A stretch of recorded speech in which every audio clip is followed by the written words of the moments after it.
మాతృదేవోభవ.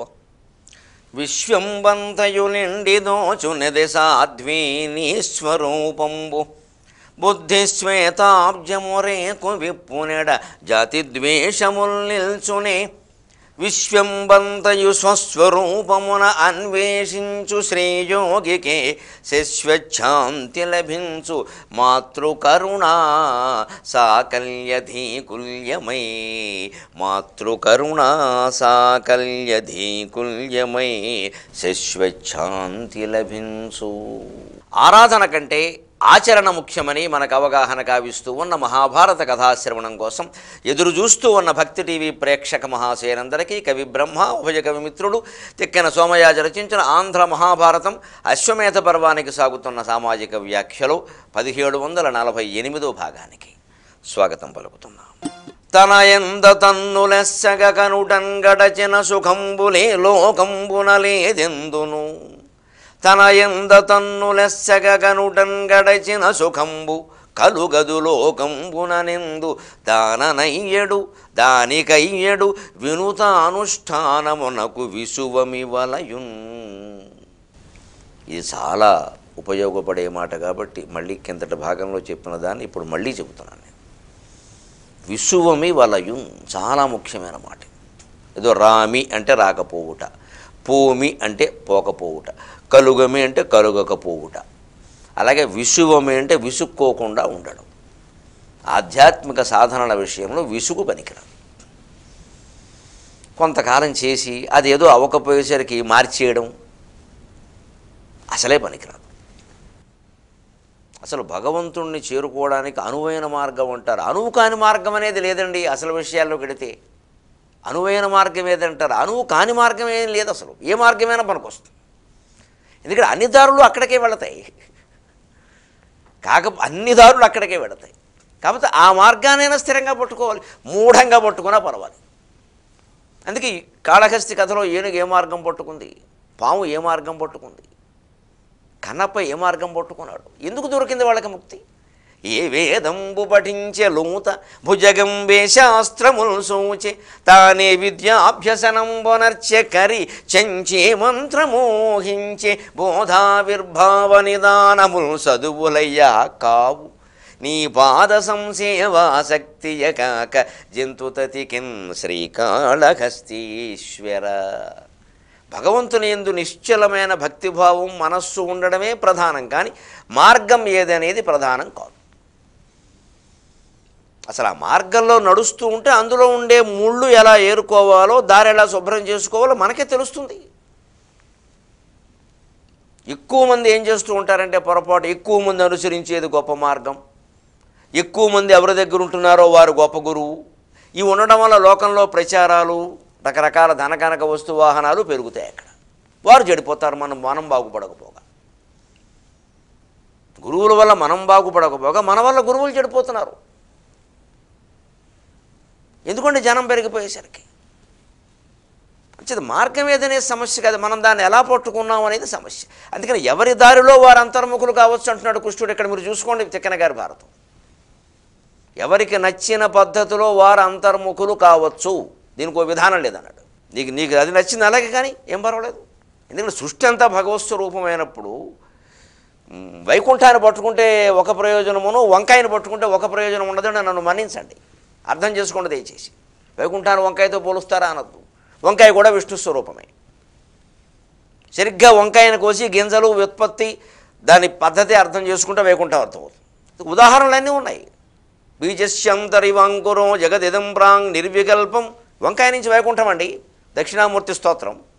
బీజస్యంతరివాంకురో జగదిదం ప్రాంగ్ నిర్వికల్పం పునర్మాయా కల్పిత దేశకాలకలనా వైచిత్ర్య చిత్రీకృతం మాయావీవ విజృంభయత్యపి మహాయోగీవయ స్వేచ్ఛయ తస్మై శ్రీ గురుమూర్తయే నమ ఇదం శ్రీ దక్షిణామూర్తయే.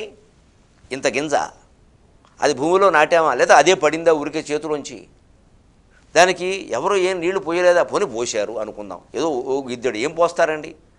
రోడ్డు మీద చెట్టునంటికి ఎవరు నీరు పోశారు? పోసాం పోని. అయితే ఈ నీటి చుక్కల కాస్త గాల కాస్త సూర్యరశ్మ ఇంతట్లో అదేదో అంకురమా, మొలక, మొక్క, మాన, చిగుర, ఆక, పువ్వ, పింద, కాయ, పండ.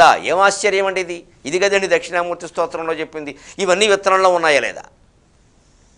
లేకపోతే ఎలా వచ్చాయి? మరి విత్తనాన్ని ఎంత చీల్చినా ఇవేం కనపడవే. సృష్టిని ఎంత చీల్చినా భగవంతుడు కనపడ్డు, కానీ అన్నీ అందులో ఉన్నాయి. ఈ చీల్చడం అంటే సూక్ష్మంగా అర్థం చేసుకోవాలి. పదార్థాలు చీలుస్తూ ఉంటే ఉపయోగం లేదు. ఏదైనా పర్వాలేదు, ఏ వస్తువైనా పర్వాలేదు, అందుకే మార్గం. ఉల్లిపాయ ఇంకా వంకాయ కూడా అక్కల. కొంతమంది తినడానికి కాదు, ఆ పేరు వినడానికే ఇబ్బంది పడే ఉల్లిపాయ. ఒక్కో పొర తీసేయండి. మీరు చిట్ట చివరి వరకు తీసేవన్నీ పొరలేనండి. మూలం ఎక్కడుంది తెలియదండి. అన్నీ పొరలే. అదే సృష్టి. పొర తొలగించు, అన్నీ అదే మాయ. ఇన్ని పొరలు కలిపితే ఉల్లిపాయ అన్నావు. ఇందులో ఇంద్రదానికి ఉల్లిపాయ ఏదైనా పైరు ఈ పొరది అన్ని పొరలే, ఇంకేముంది అంతే. అది అర్థమైంది. మనం దృష్టి దాని మీద పెట్టడం ప్రధానం, అంతే. మార్గం సమస్య కాదు. అందుకే ఇక్కడ వ్యాసుడు తిక్కన గారు ఆ దృష్టి పెట్టడం గురించి ఒక మంచి ఉపాయం చెప్పారు మనకి. గొల్లవాడు పశువుల పాకలోకి వచ్చి పాలు పిండుతాడయ్యా, తర్వాత ఏదో అతను పేడ తీయాలి, గడ్డి వేయాలి, అదంతా ఏదో ఊడవాలి, సేవ చేయాలి, వాటికి మనం శుభ్రం చేసుకోవాలి కదా. దానికోసం ఈ పితికిన పాల కుండను ఓ పక్కన పెడతాడు. ఆ పాకలోనే పెడతాడు. ఎక్కడ పెడతాడు? దాని బయట పెట్టడానికి ఎవరు పట్టుకుపోతారు. పాకలోనే ఓ పక్కన పెడతాడు. అక్కడ ఓ 10-12 ఆవులు గేదెలు ఏవో ఉన్నాయనుకుందాం. పాలకుండ ఓ పక్కన పెడతాడు. ఇక్కడేదో శుభ్రం చేస్తూ ఉంటాడు, గడ్డి తీస్తూ ఉంటాడు, గడ్డి వేస్తూ ఉంటాడు, పేడ తీస్తూ ఉంటాడు. ఎక్కడైనా పాకకి ఏమన్నా చూరులు అవి దెబ్బతింటే దానికి ఎక్కడేదో ఒక ఆకు గుచ్చుతూ ఉంటాడు. ఇన్ని చేస్తున్నా అతని దృష్టి పాలకొండ మీద ఉంటుంది. ఎందుకంటే ఏ గేదెడైనా దండేసిందేమో దాన్ని. ఎందుకని అది అసలు కొండ తంతే పగిలిపోతుంది. పాలు ముందు పితుక్కోవాలి. ఇవన్నీ అయ్యాక పాలు పితుకుతామంటే కుదరదు. అప్పటికి పాలు ఇవ్వడానికి సిద్ధంగా ఉన్నాయి ఆవులు. అందుకని పితికేస్తాడు, ఓ పక్కన పెడతాడు, అక్కడే పెడతాడు. ఈ పనులన్నీ చేస్తున్నా అతని దృష్టి మళ్ళీ ఒకసారి చూస్తాడు. అలాగ మనం కూడా సంసార జీవితంలో, ఉద్యోగ జీవితంలో అన్ని పనులు చేస్తూ దృష్టి భగవంతుడి మీద పెట్టచ్చు అన్నారు తిక్కన గారు. ఎంత ఆడవాళ్ళు పాపం తెలంగాణ, ఆంధ్ర ప్రాంతం నుంచి కూడా కొంతమంది ఆడ మగ భేదం లేకుండా గల్ఫ్ వెళ్ళిపోతున్నారండి కూలి పనుల కోసం. ఏదో అక్కడ ఓ 2 ఏళ్ళు 3 ఏళ్ళు కష్టపడి పని చేస్తే తర్వాత ఏదో బాగుంటుంది. ఇక్కడ పనులు కూడా లేవు, చాలా చోట్ల వెళ్ళిపోతున్నారండి. చాలా కాలంగా వెళుతున్నారు. అక్కడ ఎన్నో మోసాలకు గురవుతున్నారు కూడా. కానీ ఒక స్త్రీని తీసుకోండి ఉదాహరణకి. భర్తని పిల్లల్ని ఇక్కడ పెట్టి ఆవిడ ఏ షేక్ ఇంట్లోనో పనిచేయడానికి వెళ్ళిపోయింది. అక్కడ ఇది తెగించింది పాపం. జీవితంలో ఏం చేస్తాం పిల్లల కోసం. ఆ షేక్ ఇంట్లో వాడు ఏ పనులు చెప్పి ఎంత షేకు చేసేసినా ఇవన్నీ ఆవిడ దృష్టి అంతా ఎక్కడుందండి? ఈ భర్త పిల్లల మీద లేదండి. ఎంత సజీవమైన సహజమైన ఉదాహరణ అండి. అక్కడ చచ్చి యాతన పడుతూ ఉంటుందండి. ఎవరైనా ఇటువంటి అమ్మాయి ఇంకో అమ్మాయి కనపడింది అనుకోండి, పని అయిపోయిన తర్వాత బయటకు వచ్చి మాట్లాడుకునేటప్పుడు ఈ చంపేస్తున్నాడు అమ్మా ఈ షేక్ ఇవ్వడం అంటే, ఏం చేస్తామమ్మా పిల్లల కోసం తప్పదు, పసిపిల్లలు ఆయనకు వచ్చేసానికి పెంచడం కూడా తెలియదు, ఏదో ఆడవాళ్ళకి అవకాశాలు ఉన్నాయంటే వచ్చానమ్మా, 2 ఏళ్ళు ఏదో ఒగ్గబడితే. త్యాగమూర్తులు అంటే వాళ్ళేనండి నిజంగాను. ఈ చరిత్ర అర్థం చేసుకోండి, భగవంతుడు అర్థమవుతాడు. ఏ సంఘటన ఏ ఉదాహరణ సమస్య కాదు, మనం దాన్ని సూక్ష్మంగా చూశామా లేదా అనేది సమస్య. పైపైన తీసుకుని వదిలేస్తాం ప్రతిదీ. లోతుగా చూడగలిగితే దాని ద్వారానే గ్రహించవచ్చు. అక్కడ అంత తీవ్రమైన పని ఒత్తిడిలో ఉండి ఆవిడ భర్త పిల్లల మీద దృష్టి పెట్టగలిగిందా లేదా? మరి వంటలో ఉన్నామో, ఉద్యోగంలో ఉన్నామో, ఏదో సామాజిక సేవా కార్యక్రమాల్లో ఉన్నామో, ఎక్కడో అక్కడ ఉన్నాము, భగవంతుడి మీద దృష్టి పెట్టలేమా? అంత అసాధ్యమా? అది ముగించి ఆ మాట ముగించి శ్రీకృష్ణుడు ఎవరైనా ఏనాడైనా ఎవరికైనా ఎప్పుడైనా చెప్పగలిగింది ఇదేనయా, ఎన్నిసార్లు చెప్పినా ఒకటే అని ముగించాడు. ఇది శ్రీమదోభయ కవిమిత్ర కొమ్మనామాత్యపుత్ర బుధారాధన విరాజి తిక్కన సోమయాజి ప్రణీతమైన శ్రీమదాంధ్ర మహాభారతం వనందు అశ్వమేధ పర్వం వనందు ప్రథమాశ్వాసము సంపూర్ణం అథ ద్వితీయాశ్వాస. ఇప్పుడు 2వ ఆశ్వాసం. అర్జునుడు ఇంకో ప్రశ్న వేశాడు. బావా, అసలు ఈ మనస్సు బుద్ధి అనేవి ఏమిటయ్యా? రకరకాలుగా ఒక్కోసారి మనం చేద్దాము వద్దా అని సంకల్ప వికల్పాలు చేస్తూ ఉంటాం. ఒక్కోసారి ఏదో నిశ్చయానికి వస్తాం, మళ్ళీ పొరపాటు పడి వెనక్కి వస్తాం. ఈ మనోబుద్ధుల సంఘర్షణ గురించి నాకు చెప్పమన్నాడు. వెంటనే శ్రీకృష్ణుడు గమ్మత్తుగా, నేను చెబితే ఏం బాగుంటుంది, జరిగిన కథ కూడా చెప్తాను వినమన్నాడు. అయితే మరీ మంచిది అన్నాడు. ఒక ఊళ్ళో ఓ బ్రాహ్మణుడు ఉన్నాడయ్యా. ఆయన యజ్ఞయాగాలు చేయడం కూడా మానేశాడు. ఇక యజ్ఞోపవీతం తీయలేదంటే ఎప్పుడు తీసేద్దామని చూస్తున్నాడు. బ్రాహ్మణులు చేయవలసినటువంటి షట్కర్మలు యజనం, యాజనం, అధ్యయనం, అధ్యాపనం, దానం, ప్రతిగ్రహణం అన్నీ మానేశాడు. కూర్చుంటున్నాడు అంతే అలాగ ఓ మూల. ఏదో వస్తే తిందాం లేతే లేదంటున్నాడు. ఆయన ఏదో వస్తోంది, నడక్కేమి ఇబ్బంది లేదు, వస్తుంది, ఆశ్చర్యకరంగా వస్తుంది. ఎలా వస్తుందో వస్తుంది, నడుస్తుంది. ఆయన భార్యకు అనుమానం వచ్చిందండి. అనుమానమే కాదు, ఆ కాలంలో ఆ ప్రజలు ముఖ్యంగా స్త్రీలు, అందున బ్రాహ్మణ స్త్రీ, ఆ మనస్తత్వం చూడండి, ధర్మానికి కట్టుబడి ఉంటారండి వాళ్ళు. మనుచరిత్రలో ప్రవరుడు భార్య గురించి చెప్పిన మాటలు చదివితే అర్థమవుతుంది. వండనల ఎదువి ఉర్రు వచ్చిరేని అన్నపూర్ణకునుద్దియౌనతని గృహిణి అతిథులే తీర నడికిరేయైన పెట్టు. ఎప్పుడు 1000 మంది భోజనానికి వచ్చినా ఆవిడ ఎప్పుడు అలసిపోవడం లేదు, అలా చేసి పెడుతూనే ఉంది. అందుకే బ్రాహ్మణ స్త్రీకి పూర్వకాలం అనే మాట చెబుతున్నా, ఇప్పుడు అలా ఉంటే నమస్కారం. బ్రాహ్మణ స్త్రీకి ముక్తి ఏం చెప్పారు అంటే ఆ భర్త జీవన విధానాన్ని అనుసరించడమే, అంతే, నీకేం అక్కర్లేదని చెప్పారు. భర్తతో పాటే ముక్తి అన్నారు. ఎందుకంటే ఆ వర్గంలో పుట్టినవారు, ఆ ధర్మంలో ఉన్నవారు ఆ త్యాగం చేసి తీరాలి, అలాగే ఉండాలి. వాళ్ళు మళ్ళీ మేమేదో ప్రత్యేకంగా యోగాభ్యాసము తపస్సు అంటే ఇంట్లో వంట ఆగిపోతుంది. అందుకని ఆ స్త్రీకి ఏం చెప్పారు ధర్మం అంటే నువ్వు భర్తను అనుసరించడమే ధర్మం, ఇంకేం లేదు, ఆయనతో పాటే నీకు, అంతే, తప్పదు ఇది. అలాగే గడిచింది. కానీ ఈవిడికి పాపం ఏం అనుమానం వచ్చిందంటే ఈయన ఏం చేయడం లేదు, అలా కూర్చుంటున్నాడు పిచ్చాడిలాగా, ఏదో అలా ఆకాశంలోకి చూస్తాడేమిటి, బ్రాహ్మణ కర్మలు చేయడం మానేసి యజ్ఞయాగాదులు చేయడం లేదు, సంధ్యావందనం కూడా మానేస్తున్నారు, ఏమిటిది, మనకి పాపం వస్తుందేమో, పైగా నా ముక్తిని ఈయనతో లంకె పెట్టారు, ఈయన చేయకపోతే నాకు రాదు. ఆవిడకి ఎంత ఔన్నత్యం ఉందో చూడండి ఆలోచన, ఈయన చేయకపోతే ఇప్పుడు నాకు రాదు అని కాస్త ధైర్యం చేసి భర్త దగ్గరికి వెళ్ళి, ఏమండి ఏమిటి అసలు ఇది, ఎందుకంటే ఆయన నా కుర్యాత్ న విజానీయాత్ సర్వం బ్రహ్మేత్యనుస్మరన్ యథా సుఖం తథా తిష్టేత్ ఇది వేదాంత నిండిమక అని శంకరాచార్య చెప్పిన శ్లోక భావం స్థితిలో ఉన్నాడు ఆయన. నా కుర్యాత్ ఏమీ చేయకల, నా విజానీయాత్ తెలుసుకోవలసింది కూడా ఏం లేదు, ఏది తెలుసుకుంటే అన్నీ తెలుస్తాయో దాన్ని తెలుసుకున్నాం, ఇంకేమిటి తెలుసుకునేది, తీసేయి, ఇంకేం తెలుసుకున్నా దానికంటే తక్కువే, అందులో ఉన్నది. సర్వం బ్రహ్మేత్యనుస్మరణ, అంతా బ్రహ్మస్వరూపమే అనేటువంటి నిత్యం అనుస్మరణ, అనుసరించి స్మరించుకుంటూ ఉండడమే, ఇంకా బ్రహ్మభావనలో ఉండడమే, అది అంతిమ స్థితి అండి. ఆ స్థితికి వెళ్ళిన వాడు ఏం చేయడు, చూసేవాళ్ళకి ఆశ్చర్యంగా ఉంటుంది, వీడు సోమరిపోతు అనుకుంటారు. నిజంగానే సోమ అంటే చంద్రుడు, దానికే ఉంది. సోమరి అంటే తెలుగు ఉత్పత్తి ప్రకారం కలిగిన వాడంటే చంద్రుడు కలిగిన వాడు శివుడు, అంచేత శివుడు శివనిష్టలో ఉన్నాడు, వాడు నష్టమేం లేదు, వీడికి అర్థం కాదు అది. యథా సుఖం తథా తిష్టేత్, నీకు ఎలా సుఖంగా ఉంటే అలా కూర్చోమన్నాడు శంకరాచార్య చెప్పారు.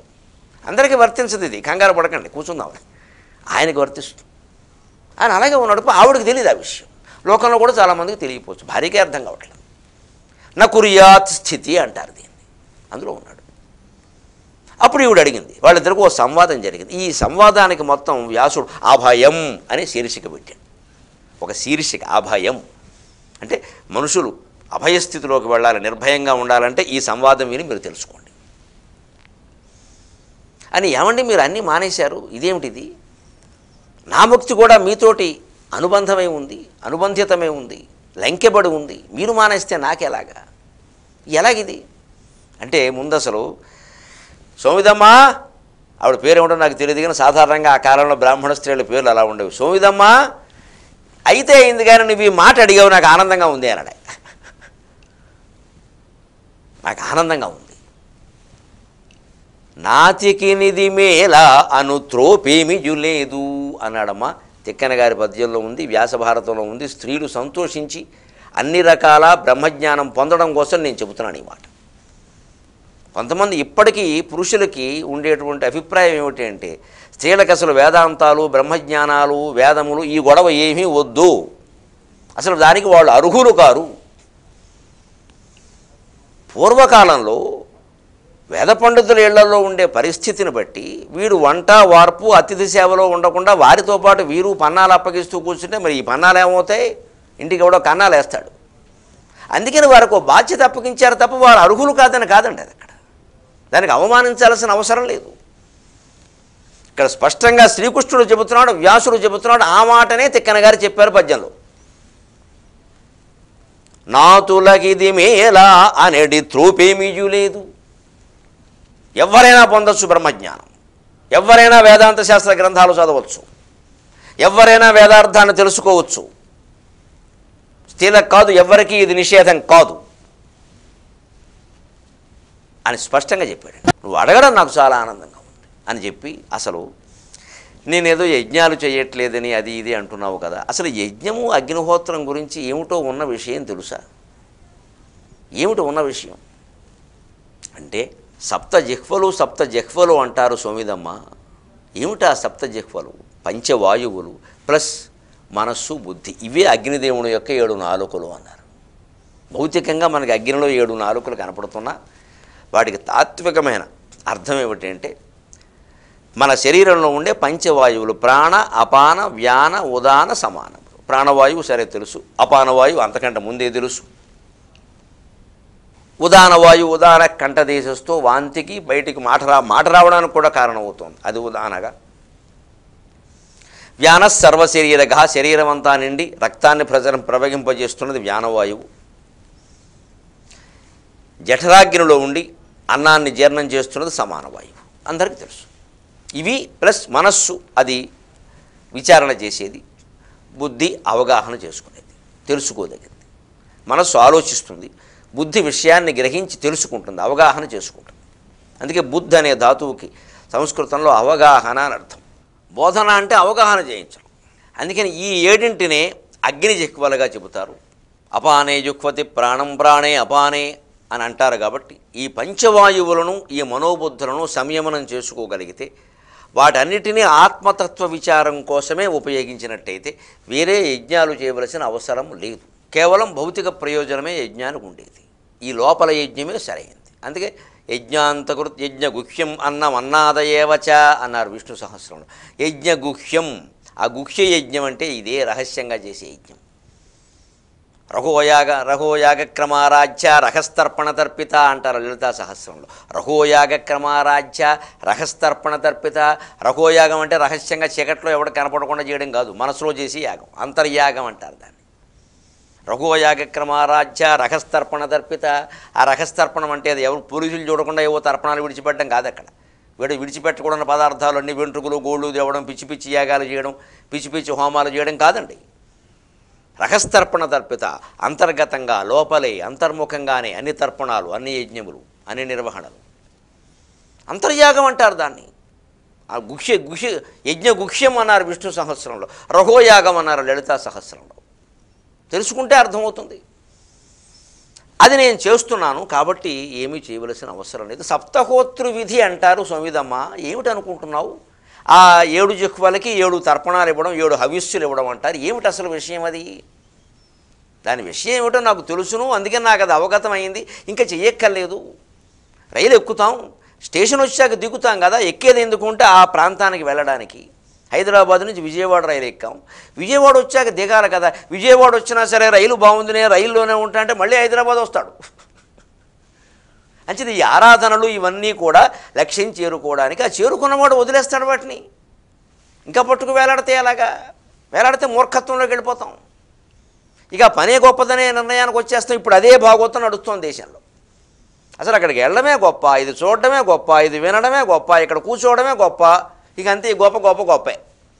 చివరికి ఓ చెప్ప మొత్తం వ్యాపారం జరుగుతుంది బయట. వీటి వల్ల వచ్చేది చాలా తక్కువ. అసలు అవగాహన చెందాల్సింది. అందుకని సప్తహోత్ర విధి అంటారు. పంచ విషయాలని పంచేంద్రియములలో హోమం చేయడమే కదా, ఇంద్రియాలని విషయాల్లో హోమం చేయడం. చెవికి ఏదో వినాలనిపిస్తుంది, ఇక వినాలి అనే కోరిక ఆ శబ్దంలోనే హోమం చేసేయి పంచాక్షరలో. కంటికి ఏదో చూడాలి అనిపిస్తుంది, ఆ చూస్తున్న దృశ్యంలోనే కంటిని హోమం చేసేయి. కంటిని హోమం చేయడం అంటే పీక్ అందులో బారేయడం కాదు, ప్రమాదాలు జరుగుతాయి. అలా పీక్ అందులో బారేయాలంటే ఆసుపత్రికి వెళ్ళాలి. కొన్ని ఆసుపత్రుల్లో ఉంటాయి, బాబు ఒక కన్ను సరిగ్గా కనపడడం లేదంటే మొత్తం కన్ను పీకేస్తారు. మహానుభావులు తయారయ్యారు. అక్కడికి వెడితే వారు చేస్తారు ఆ పని. ఆ చూపున ఆ దృశ్యంలో లీనం చేయడం అంటే చూశాం కదా, ఎన్ని దృశ్యాలు, ఇంకే అన్నీ ఇలాంటిదే కదా అని దాని మీదే మీరు ఏ దృశ్యం మీదైనా ఏకాగ్రంగా దృష్టి పెట్టండి, అది అదృశ్యం అవుతుంది. భౌతిక శాస్త్రం కూడా, ఫిజిక్స్ కూడా అంగీకరించిన విషయం ఇది. ఏ వస్తువు మీదైనా మనం సంపూర్ణంగా ఒక పాయింట్, ఒక కేంద్ర బిందువు మీద మన చూపు లగ్నం చేస్తే ఆ బిందువు అక్కడ ఉండదు. అంచేతనే సృష్టి మాయా, జగన్మిథ్య. చూపు సరిగ్గా లగ్నం కాకపోవడం వల్లే మాటి మాటికి మారిపోతూ ఉండడం వల్ల ఇది ఉందని అనుకుంటున్నాం మనం. సినిమా ఫిలిము, పాత ఫిలిం మీరు గుర్తు చేసుకోండి, అడుగు అడుగు అడుగు వేసి నడుస్తున్నట్టుగా ఉంటుంది. కానీ అసలు ఫిలిం ఎలా ఉంటుంది? ఇలా ఇలా ఇలా ఒక కాలు, ఇలా ఒక కాలు, ఇలా ఒక 100 అడుగులు ఫిలిం నడిస్తే వాడు 10 అడుగులు వేసినట్టు వస్తుంది. దాన్ని వేగంగా నడిపిస్తారు. దానికి స్టిల్ తీసి దాన్ని వేగంగా నడిపిస్తారు. వేగంగా నడిపిస్తుంటే వాడు నడిచినట్టు మనకు అనిపించింది. ఆ ఫిలిం తీసే విధానం అది. అలాగే మనం వేగంగా చూస్తూ ఉండడం వల్ల ఇదేదో నడుస్తున్నట్టు, ఉన్నట్టు, జరుగుతున్నట్టు అనిపిస్తుంది. ఎక్కడ ఒక్కచోట ఏ పాయింట్, ఏ కేంద్ర బిందువు మీద మనం దృష్టి లగ్నం చేసినా అది లేదు అని అర్థం అవుతుంది. అదే మాయా. ఇంక ఇది అర్థమైన తర్వాత ఏం చేయమంటావు? నన్ను వెరిదానా, అందరిలాగే నన్ను ఉండమంటావు ఏమిటి? అందుకే నాకు అవన్నీ అర్థమయ్యాయి. సాధారణంగా వాక్కు మనస్సుకి, వాక్కు లోనై ఉంటుంది అంటారు. నా వాక్కుకి నా మనస్సు కూడా లోనైంది అనగానే ఆవిడ ఆశ్చర్యపోయింది. అదేమిటండి, మనస్సు ప్రేరేపిస్తేనే కదా మాట బయటకు వస్తుంది. మనస్సులో ఏదో ఆలోచన ఉంటుంది, అది ప్రేరేపిస్తే మాట్లాడతాం మనం. మనస్సు ప్రేరేపించకుండా ఎవరు మాట్లాడతారండి? ఊరికే ఏమైనా మాట్లాడతారా? ఒకవేళ నిద్దట్లో బలవరించినా కూడా మనస్సు ప్రేరేపించింది కదా అక్కడ. అందుకని మనస్సు ప్రేరేపిస్తేనే వాక్కు మాట్లాడుతూ ఉంటే, మీరు వాక్కు అధీనంలో మనస్సు ఉంటుందంటే ఎలాగండి? మనస్సు అధీనంలో వాక్కు ఉండాలి కదా. ఎంత తెలివైన వాళ్ళండి వాళ్ళు నిజంగాను. వాళ్ళు ఏదో కచ్చాపోస కట్టుకుని వంట చేసుకుంటూ కూర్చున్నారంటే ఎలాగంటే? ఇంతకంటే బ్రహ్మజ్ఞానం తెలిసినవాడు ఎవరైనా ఉన్నారా? అడగవలసిన సందేహాలు ఇవి. అంతేగాని పూజ గదిలో గంట ఏ సైజులో ఉండాలి, పూజ చేస్తుంటే ఎవరన్నా తలుపు కొడితే తీయాలా వద్దా, తమలపాకు ఇటు పెట్టాలా అటు పెట్టాలా, ఇవ్వండి ధర్మ సందేహాలు, మన కర్మ సందేహాలు ఇవి. అడగవలసిన సందేహాలు ఇవ్వమ్మ మనుషులు. ఇటువంటివి అడిగితే గంటల తరబడి చెబుతామండి, ఉపన్యాసాలు ఇచ్చి మళ్ళీ ఇస్తామండి ఉచితంగా, ఏం అభ్యంతరం. ఫోన్లో కూడా చెబుతామండి, గంట చెబుతామండి. మాకు కూడా చెప్పాలని అనిపిస్తుంది. అబ్బాయి అది ఏమీ లేదు. ఈ ఆచారాలు సంప్రదాయాలు వీటిని పట్టుకుని పాకులాడేయడం, ఇంకా అది ఏదో పెద్ద గొప్ప విషయంలాగా. అవన్నీ ఏవో సందర్భాన్ని బట్టి వచ్చాయి. ఇంట్లో పెద్దలు ఎలా చెప్పారో అలా చేసుకుంటూ పోవడమే, దానికి పెద్ద విషయమా? అబ్బాయి దానికి ఉండే కంగారు దీనికి ఉండదండి మనకి. ఈ సోమిదమ్మ నుంచి మనం నేర్చుకోవాలి నిజంగా. ఎంత గొప్ప ప్రశ్న. అదేమిటి, మామూలుగా మనస్సు ప్రేరేపిస్తే వాక్కు బయటకు వస్తుంది కదా, వాక్కు వెలువడుతుంది కదా. మీరు వాక్ అధీనంలో మనస్సు ఉంటుంది అంటారు ఏమిటి? చాలా చిత్రంగా ఉంది. ఎందుకు అలా వాక్కు మనస్సుకి వశం అవుతుంది సహజం, కానీ మనస్సు వాక్కుకి ఎందుకు వశం అవుతుంది? ఇది ఎలా జరుగుతుంది? ఆ తేడా ఏమిటి అంది. ఈ ఆశ్చర్యకరమైన ప్రశ్నకి, చాలా తార్కికమైనటువంటి ప్రశ్నకి సమాధానాన్ని ఆ బ్రాహ్మణుడు ఏం చెప్పాడో, తద్వారా కృష్ణుడు అర్జునుడికి మనకి ఎటువంటి సందేశాన్ని అందిస్తున్నాడో 23:30 గంటల్లో మనం తెలుసుకుందాం. అంతవరకు తెలుగు ఎక్కువగా వాడదాం, నీళ్లు తక్కువ.